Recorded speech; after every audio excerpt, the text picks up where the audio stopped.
failure happens. Failure is okay. It's okay to make mistakes. We understand that logically, but then emotionally, that's what we don't. A lot of people don't understand that, right? I always automatically thought of myself as a failure because I'm not doing things perfectly. But what is perfect? If your body is in a bad state, you're just not going to get out of the funk. If you think something is stressful, it is stressful. If you think you can handle something, you can handle it. Your mind keeps track of your emotions, but your Mm. body is the scorecard. Yeah. Something only has to happen once for it to stick in your brain forever. Now, someone could say one bad thing to you when you're a kid, you remember that forever. You don't remember the million times I said, "Oh, you're great."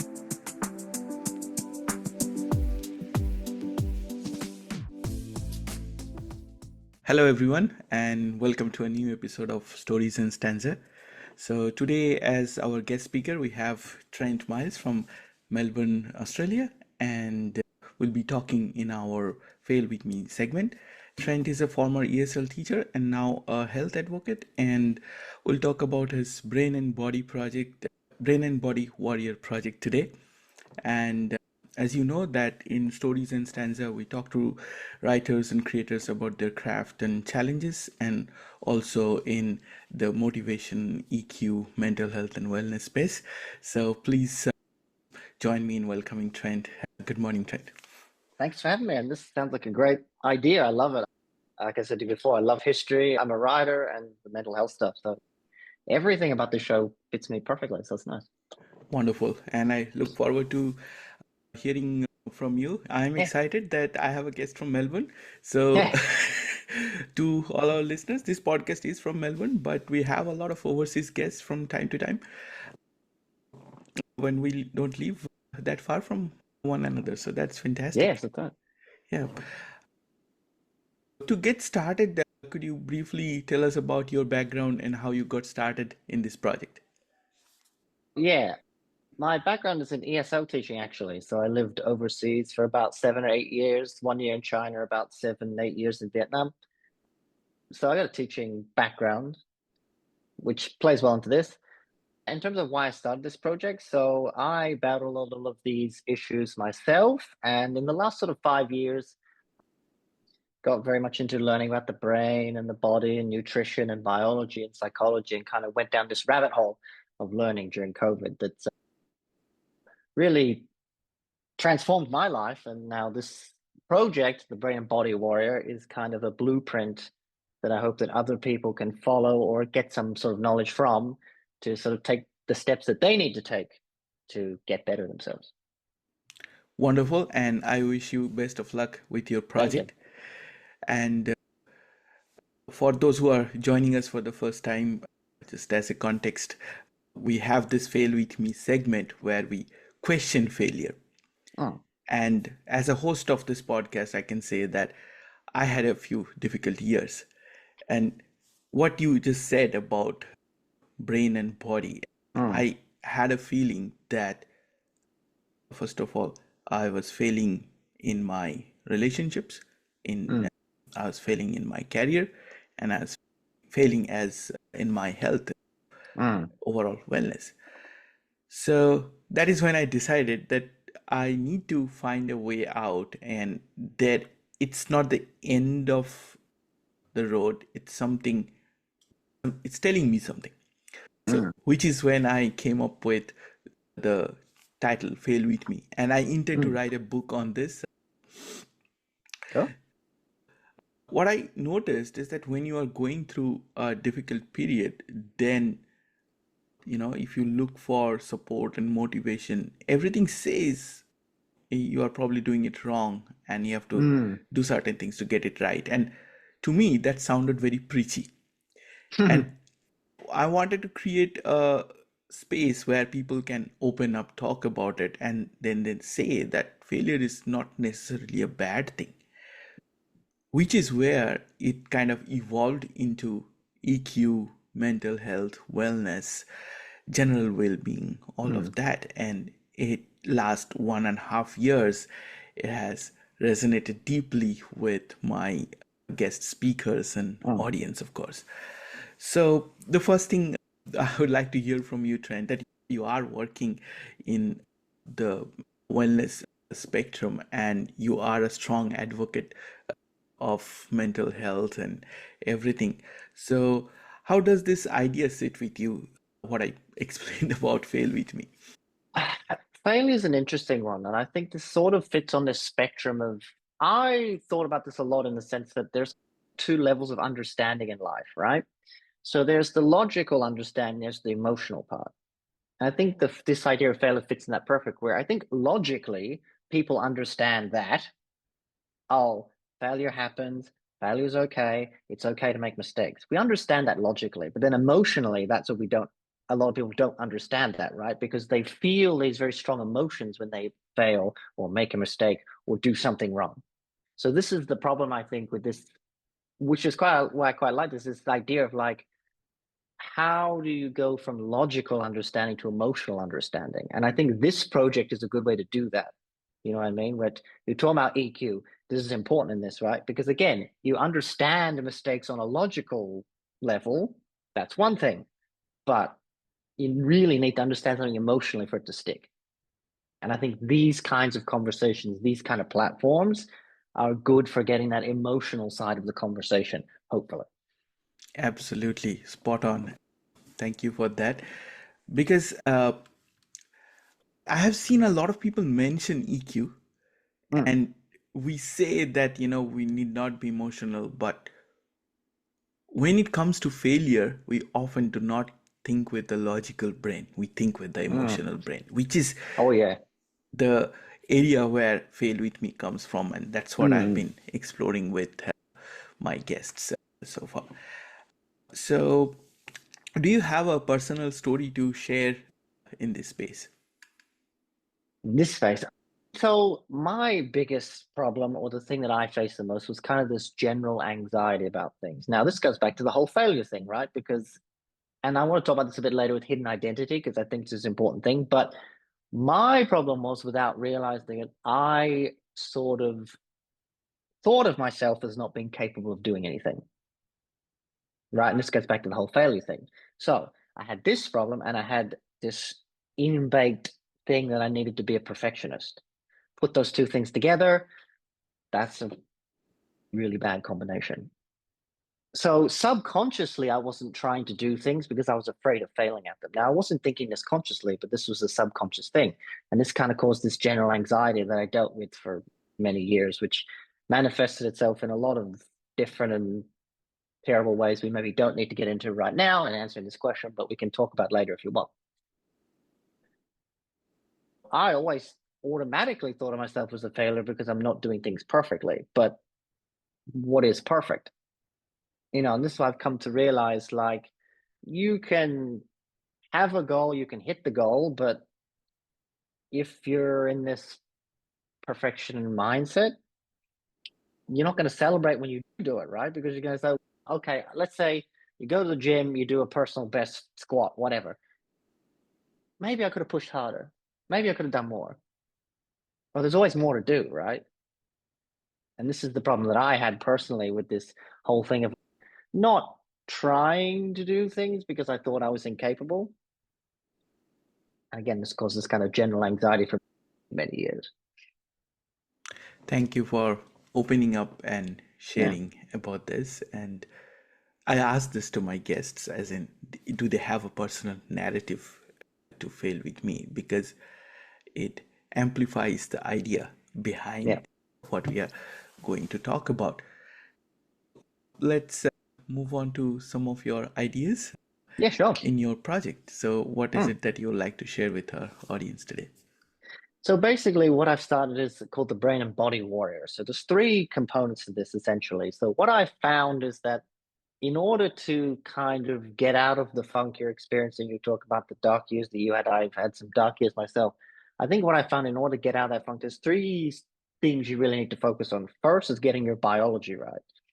So I think it's Tom Billy has the quote of, if you don't master your biology will master you. Doesn't matter how strong you are mentally, if your body is in a bad state, you're just not going to get out of the funk. You're not going to get anything done. So that's the first thing. That's the body part. The brain. Again, I think that for many people, what they're experiencing in their brain and is just like a black box. They have no idea what's going on there. There's thoughts whirling around, things are happening. They have no idea what any of it is. And this is frightening, right? When you don't understand something, it's frightening. And this is where the brain part of this project comes in, learning about the brain. This, for me, was the thing to transform everything. Learning about the brain, understanding how the brain works. That, for me, changes everything. So that's another big part of the project. Now, the warrior is the warrior mindset, the sort of traditional self-help stuff you might talk about. For some people, it doesn't work. For me personally, I think a lot of that stuff works. Now, personally, I'm into things like Stoic philosophy. I love guys like Tony Robbins and Tom Bilyeu and this kind of stuff. That works for me. That's part of this as well, this kind of warrior mindset. Because I think the way you think about things has more of an effect on you than you realize. I was listening to a fascinating podcast the other week about cells. So the cells, literally the cells in your body have receptors that are designed to sense changes in the environment in your body. And they adapt to the environment accordingly. Now, what creates the environment in your body is your brain, the way you think about things. If you think something is stressful, it is stressful. If you think you can handle something, you can handle it. So it's this idea of thinking in a different way that I think is also very important. It's kind of like trifecta of things: the brain, the body, the warrior. So basically, this project is a blueprint that I hope people can kind of follow to work their way through whatever personal issues they have. Thanks for explaining that. Yeah. And it's my realization also on the similar lines is that you cannot possibly build a sound mind if you are not careful towards your biology. They're linked. They're inextricably linked. This is the point, right? They don't exist in a vacuum separate from one another. They're literally, quite literally linked together. Like your gut and your brain are linked by the vagus nerve and the gut-brain axis, right? So what happens to one affects the other. Your gut is literally your second brain. Now, one example that sort of I think rams this home for people is serotonin, this neurotransmitter that you use in your brain. 90% of that comes from your gut. Now, serotonin is this hormone that the happy hormone makes you feel content with life. You know, if you're depressed, they'll often give you serotonin inhibitor uptakes. What are they called? SSRIs. They give you this to put this into your brain. This comes in your gut. Now, if you're eating poorly or your gut's unhealthy, your brain's unhealthy. They're just connected. That is so true. And I recently had a doctor join my podcast as a guest, and he is a gastroenterologist, and he mentioned the very same thing, the vagus nerves and the link between your gut and your brain. And he mentioned that research shows that if you are suppressing a lot of your emotions, then it kind of leads to illness. So it's like body is in a way responding to mind, and mind Absolutely. is responding to the body. I don't know if you've experienced this, but I know I have, and I speak to other people about this. Like your body literally holds on to things. You can feel it. You know what I mean? And I think for different people, it's different parts of the body. Now, for me personally, I find that the anxiety I've dealt with, the issues I've dealt with, it's all here. I can feel it in a tightness here, and I can feel it in a tightness in my shoulders. And when those feelings come up, where do I feel tight? In that part of my body. Your body literally holds on to things that come from your brain, you know.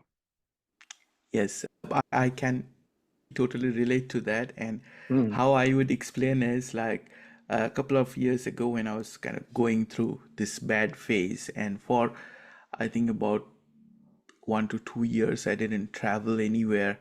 And Mm. I had a fear that I cannot go on a longer drive. So every Mm. every place that I went to, it was like within half an hour, 45 minutes distance, not Wow. more than that. Yeah. And I felt that there was a kind of weight on my shoulders. Mm. What you're referring to, like that tightness, Yeah. that uneasiness. And when I gradually started coming out of that old version of myself, Mm. I felt so light. Yeah. And then the first thing I told my wife and daughter that let's go on a drive. And then I went on a like for about 7, 8 hours drive, and Mm. I didn't feel exhausted. I just felt so energized. So I can totally relate to that feeling of something heavy on your shoulders, Mm. even though there is nothing, but you feel that you're carrying a weight.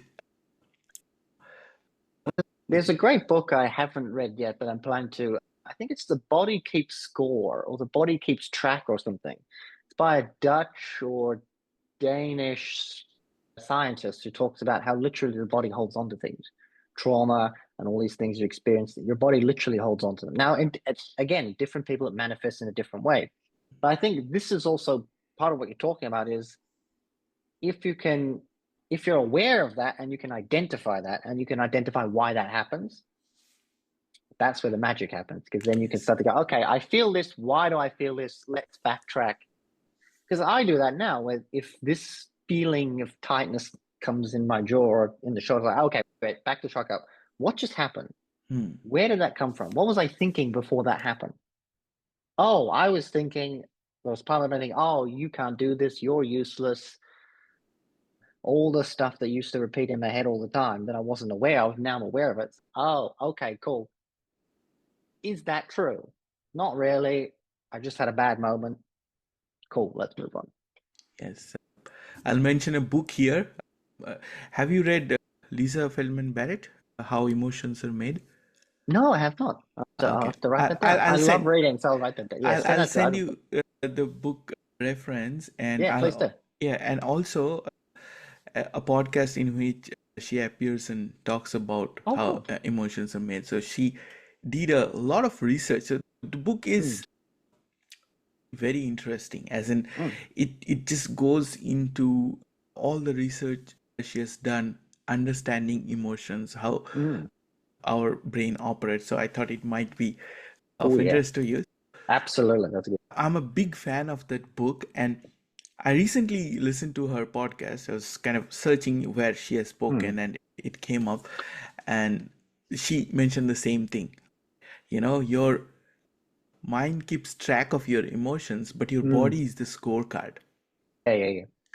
So if I see myself from a couple of years ago, I can visibly read that stress, Mm, that mm, tightness, that uneasiness, and it's a big leap from where I was and where I am mm. today, which is, But see, that goes back to exactly what I was talking about the learning, right? yeah, Where if you just feel these things but you don't understand what they are, it's frightening. And it can really hurt you and say, what's wrong with me? Why do I feel this? Other people don't feel this. Like I can't other people probably do feel things like this, but you can't see that, right? You just feel what you feel. So there's this idea of if you start to learn about these things, and I'm a big advocate for reading, read, especially about the brain, the body, all this stuff. I love to do all that because that's where you start to see not only you start to learn about things and be able to identify them, you also see that, oh, other people have this experience too. And it's less frightening. So I'm a massive advocate for reading. So any kind of reading, if any of your listeners are not into reading, get into reading because that's the thing. That's the magic source, I think. absolutely. And I recorded an episode last week. It's not published yet. It's from a writer who has written a set of letters in the form of a book. Mm. And this is a version of like your higher self writing letters to you. Okay. And the Ah, whole book is focused on building self awareness. And I was love it. deeply touched by the ideas on that book. I love that. That's cool. That's so cool. And I, in fact, told a few friends over the weekend that, make sure you go and check out this book. It's This really, book. Yeah, yeah. really fantastic. The perspective she has taken. And Mm. I request all my guests, if they're writers, if they could, read something from their book. And when she was reading, I felt that these are my words to me. So this is really magical. But that's Yeah, the power, isn't it? When you, and obviously you being a writer, I write as well, you understand this. That's the power that really good writing can have, right? Where you hear something and it's, oh my God, I could have written that. That could have come from me. And it's come exactly. from someone else's mouth. Like, wow. But that's when you start to understand that we're all in this together. We all experience a lot of the same things. Exactly. And I feel that, if we can truly build emotional intelligence as a society, as a Mm. culture, then there will be no conflict, there will be no fight, there will be no war, maybe. That's a beautiful vision. I hope that comes true. Yeah. The, you mentioned something very interesting, which is Mm. understanding your hidden identity. Oh, yeah. And I'd like to hear from you more on that. Hidden identity. So, this, I think, is the very first thing you need to understand if you want to live a better way. It's square one. This is where you need to start. And this is where I started. So, I'm talking from experience, right? Now, the funny thing is, we think we know ourselves, right? But really, we don't understand how we identify ourselves. Our brain is this weird contradiction of things. It's this weird mix of conscious and subconscious. Most of the operations of your brain are under the conscious level, so you don't know they're happening. They just happen, right? I'll ask you this question. I'll ask your listeners this question. So, have you ever been in a situation where you do a certain behavior automatically after the situation, like, oh my God, why did I do that? That was like the wrong thing to do. Next time, I'm not going to do that again. Same situation, same thing happens again automatically. Oh my God, what's wrong with me? Why did I do that again? What's going on? This is your hidden identity because there's something inside you hidden away that makes you act in this way. That is hidden identity, right? It's how you identify yourself. Now, I say this is hidden because most people aren't aware of it and it's a subconscious thing. And B, most of it is created, especially when we're younger, just by the external environment. Things happen to you and your brain just takes notes and goes, oh, that's interesting. But here's the kicker, right? Something only has to happen once for you to stick in your brain forever. Now, someone could say one bad thing to you when you're a kid, you remember that forever. You don't remember the million times they said, oh, you're great, you're amazing. You remember that one bad thing, and that's how you identify yourself, right? This is the identity. Your brain is just reacting to external stimulus. Things happen, your brain goes, oh, okay, this must mean this. It's not a conscious process. Now, when you get older, you act in a certain way and you don't know why. Hidden identity. This is what I was talking about before with me personally. My hidden identity was I am useless. This is the thing I had, how I identify myself. I acted as if this were true. Now, I didn't think this was true. I didn't know this was happening, but it was there. And when I uncovered this, I was watching a video many years ago. Late one night, I couldn't sleep. I was just watching this video about cognitive behavioral therapy from what's that channel? It's a really good resource. My can't remember the name of the channel, but it's a really good resource. Anyway, this therapist was talking about this technique of laddering, where you go down the ladder to get to, she calls it in cognitive behavioral therapy, it's a core belief. So it's this thing that you believe, it's like identity, right? Core belief is something that you act as if it's true. It's not necessarily true. You don't necessarily think it's true, but you act as if it's true. And I think this is the hidden identity, right? You have these things you believe about yourself subconsciously and you act them out. So this laddering technique was like, okay, you take an automatic negative thought that you have often and you work down the logic. Okay, if this is the thought I'm having, what does that mean if it's true? You go down a step. And then the same question. What does that mean if that's true? You go down a step. And then eventually you get to the bottom when you come up with an I am statement. I am unlovable. I am useless. I am this. I am that. And I did that. And I had this light bulb moment where I'm useless. I went, oh my God, I've thought myself as incapable all these years. And I thought about all these ways that I've acted my entire life that all made sense all of a sudden. It was like, oh, I've been doing that this whole time. Like, now I didn't think that was true necessarily, but I was acting like that was true. So I think that's the first step is getting to your hidden identity. How do you actually identify yourself? Not who do you think you are? How does your brain, I say your brain separate from you because they're two separate identities. They're two separate things, I think. How does your brain identify you? Because then you can change the narrative. If you think I'm useless, okay, you can change the narrative. If you think I'm unlovable, you can change the narrative. Now, core beliefs don't have to be negative. They can be negative or positive. Obviously, if you're too overconfident, that's a bad thing as well. But there are, I think everyone has this identity that they're not aware of. And if you can get to the bottom of it, that's where you can start to change the narrative about yourself. That is so true. And I'll tell the listeners here that how it kind of flows on to the fail with me Mm, idea is that, we fail many times in our lives. We success and fail both at the same time in many aspects. And we kind of tend to think that we are failures as mm. opposed to we have failures. Yeah, So, yeah. and I had a wonderful sort of epiphany recently. I was also reading about cognitive behavioral Mm, therapy, because in this podcast we talk a lot about EQ and understanding your emotions and things like mm, that. So one of the speakers in a podcast said that cognitive behavioral therapy says how you behave is because how you feel, and mm. how you feel is because how you I think. think, yeah. So cognitive behavioral therapy kind of questions how you think. And if Mm, you are able to change that, you are able to change everything in your life. exactly. That's exactly right. Because I think, again, when I realized that's the way I thought about myself, that's when I could change. You say, okay, hang on. And again, I think part of it is the logic you just said. Hang on, okay, I did something wrong here, but that doesn't mean there's something wrong with me.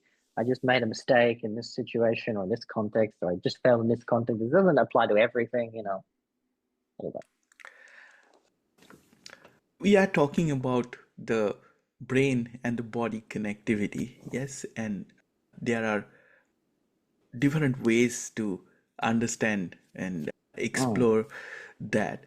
So, uh, first of all, I want to hear your thoughts around that a little bit more, because in many times we see that someone maybe is very healthy, physical health is really good, but their mental health is weak and really fragile. And at the same time, we see that someone may be mentally more resilient, but physically they are, their health is not optimum, let's say. Mm. So what are some of the things that can help people? What are some of your findings in your project that you're working on?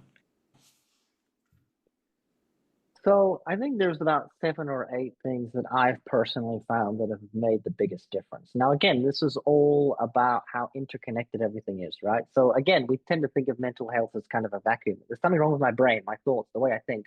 Not necessarily, no. Just as an example, deficiencies in vitamin D, deficiencies in magnesium, deficiencies in omega-3, all of these things can cause low depressive-like mood. So it might not be you have depression at all. It could be that you're just lacking in certain vitamins and minerals in your body. You're just having a low mood because of this.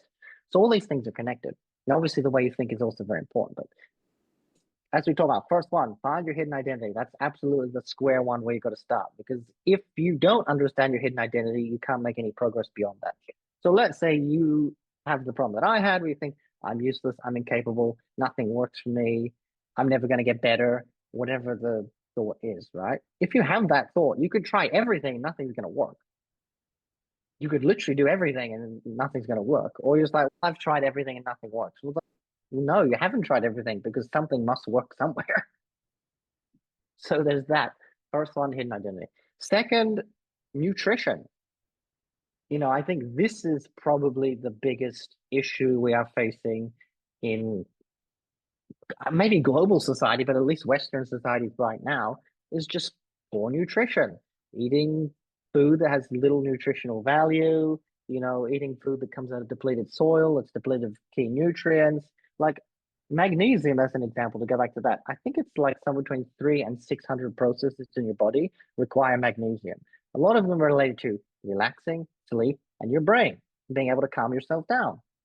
Now, if you're deficient in magnesium and you can't calm down, you have an anxious thought and you just keep ruminating, right? So this is also part of it, nutrition, getting your nutrition in order, your basic biology.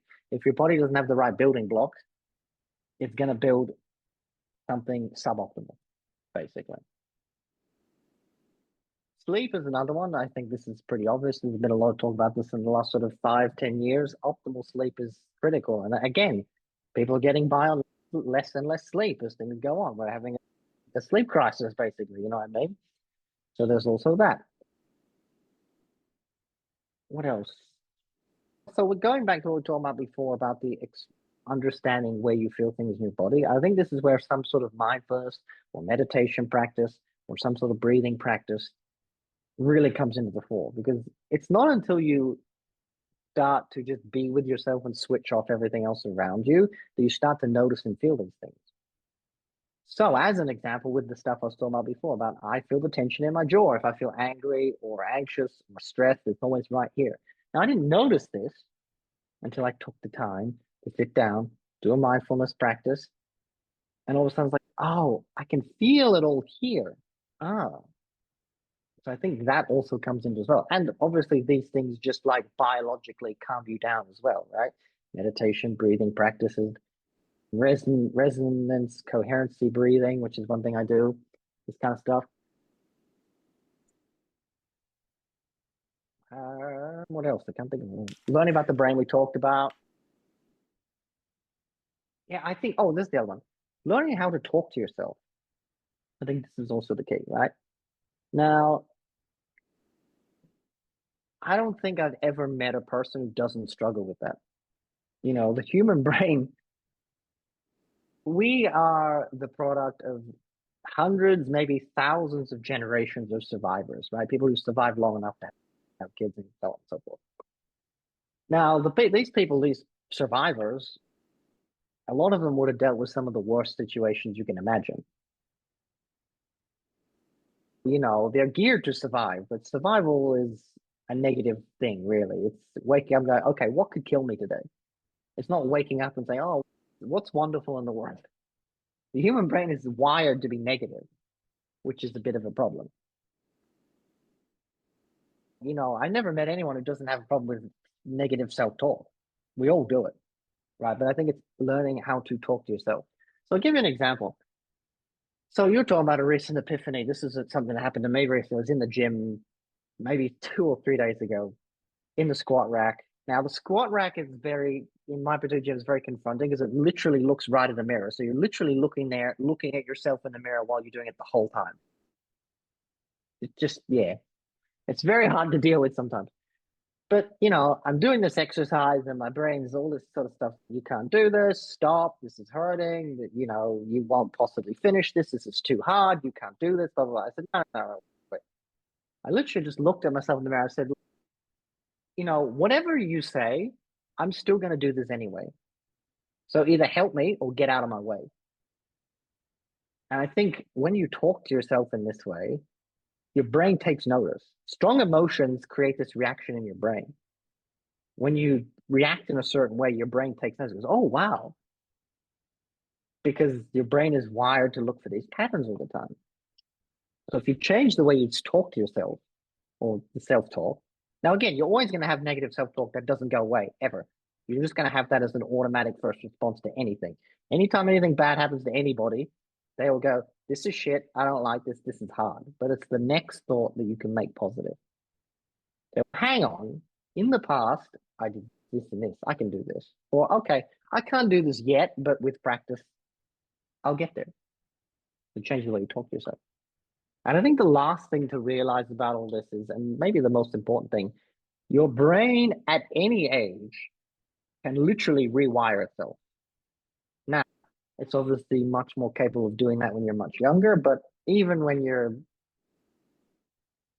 older, your brain can still rewire itself. You can still change the way you think. You can still change your thought patterns. I think all Wonderful. those things are okay. Yeah. We talked about a lot of things, and I like to go back to the nutrition Yeah, sure. bits that you mentioned. And this is something I try to tell my daughter all the time. Oh, yeah.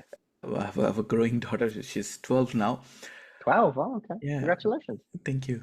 My son's 3, so I haven't experienced that yet. But So I say this to her that, we walk into the supermarket, anything bright and shiny or warmer color tone stuff that we see is likely to have lots of sugar and likely to kind of, what visually attracts us towards this. And this is subtle marketing that we get drawn towards this, and we do not think, well, the first thing we see that that looks fancy, that looks nice, and that looks great. but we don't see, what it is doing to our Mm-mm. health, and I we love should. that idea. That's cool. I never thought of it like that, but that makes perfect sense. There's a psychology in shopping, right, where they put certain things in certain areas and sections, and they do it all very carefully planned out. So you buy things in a certain way. I think the idea I heard from that, I think maybe it was Mark Hyman, maybe someone else, I forget. I heard it somewhere. We talked about like at the supermarket, you should always just buy things on the fringes because that's where all the good stuff is. All the stuff in the middle of the supermarket is garbage for the most part, processed garbage. You shop on the fringes, that's where all the fruit and vegetable and all the healthy stuff is. So that's also kind of applicable, I guess, but I like that idea. Yes. And you are talking about rest and recharge. Yes. Mm-hmm. And I think it's kind of one of the sort of inherent problems in today's busy schedules, that we don't rest enough, or we, even if we rest, we do not replenish our energy. Maybe we have slept and we haven't kind of nourished ourselves, so that we wake up and say, wow, what's wonderful today. That's Yeah. that's a perfect example. And how do you suggest, like, in terms of, so we talked about areas where we might not be doing it right, and Hmm. what are the things that we can do right? What is it that you would like to share? Oh boy. Yeah, I'm sure there will be a Now, lot of things. Yes. oh, now you're in my warehouse because this is the stuff I love. This is the nuts and bolts of the stuff I absolutely love. Now, I would say before I say this, I'm not an expert. I'm just going on what I've read and what I've personally done myself. So I think the first most important thing is you can't measure what you can't see. So the first thing I'd say is get everything tested. Vitamins, minerals, testosterone levels, all that stuff. If you're a guy, all that stuff, get it tested because you don't know what's going on until you test it, right? Now, as an example, like as a as kind of an unfortunate byproduct of this campaign from I would say about the 1980s when all this skin cancer stuff came in Australia with sunscreen and that. A byproduct of this is a lot of people are very deficient in vitamin D. Now, deficiency in vitamin D can cause all sorts of problems, right? It can cause low mood, it affects your immune system, all this kind of stuff. So, like, test your vitamin D levels, for example. They might be low, and then do something about this, right? So, I think optimizing your nutrition and supplementation is definitely something you can do right. I think for the most part, with certain kinds of vitamins and supplements, you can overdo it. Fat soluble vitamins in particular, you can overdo it to toxic levels. Something like ashwagandha, which has become quite popular, you can overdo it because you get these side effects of feeling like flat and low mood and this kind of stuff. You can overdo it, it does have benefits, but I think for the most part, there's a pretty wide range of ability to fail when it comes to supplementation. If you just supplement basic things like omega-3, vitamin D, magnesium, zinc if you're a man, these things are going to make a big difference. Because a lot of these key nutrients are things people are deficient in. And even me, like in the last couple of weeks, I noticed I was feeling a bit flat and I thought, I'm doing all these things right. What's missing? And then I sort of did some research. And if you're exercising intensely, which is what I do now, go to the gym more regularly, blah, blah, blah, your body needs more magnesium for a whole bunch of things. Magnesium is used when you contract your muscles, among other things. So if you're exercising more, you need more magnesium. Start taking magnesium straight away. Notice the difference in energy levels and ability and blah, blah, blah. And B vitamins as well. Something like B12 is critical to energy production, part of the Krebs cycle. So first thing is to get tested to see where you may or may not be deficient with key vitamins, and then optimize your nutrition to match that. Very, very true. And as I was saying that we often fall into that trap of marketing and Mm, we deviate from the actual wellness, like having a whole fruit or having, real vegetables and things, mm. things like that, and instead of processed, any kind of Yeah, yeah. processed food or meat and that sort of Well, thing. that's a big one, and again, I'm not an expert on this. And when it comes to nutrition in particular, there's a lot of division on the internet. You'll have five experts tell you one thing, five experts tell you exactly the opposite. It's a very divided thing. But it seems to be that not only do these processed foods not provide you nutrients, don't provide the key nutrients you need, they don't make you full because they want you to buy more. So they're not even satiating in that respect. But not only that, there's some conjecture or some thoughts out there like a lot of the things actually block key nutrients. So it's like a triple whammy in the sense that you're not satiated, so you're still hungry. So that's fail on that respect. B, it doesn't really have any key nutrients because they've been sucked out of it in all the processes. And B, they could be blocking the absorption of key nutrients that you actually need, you might be getting from healthier food.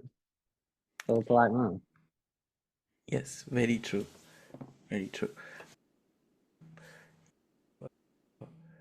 It- of course, the nutrients go away, and there are such things as empty calories that it's not doing anything to the body. It's just you are munching it, but at the same time, it's not contributing to your health in any potential way. well, in terms of the calorie thing, like I heard something interesting. I think Sean Stevenson was talking about this on Impact Theory with Tom Billy. He was talking about the calories from real food versus processed food. And apparently, some studies have shown that your body actually hangs on to more of the calories that come out of processed food because your body's, what is this? I don't get what it is.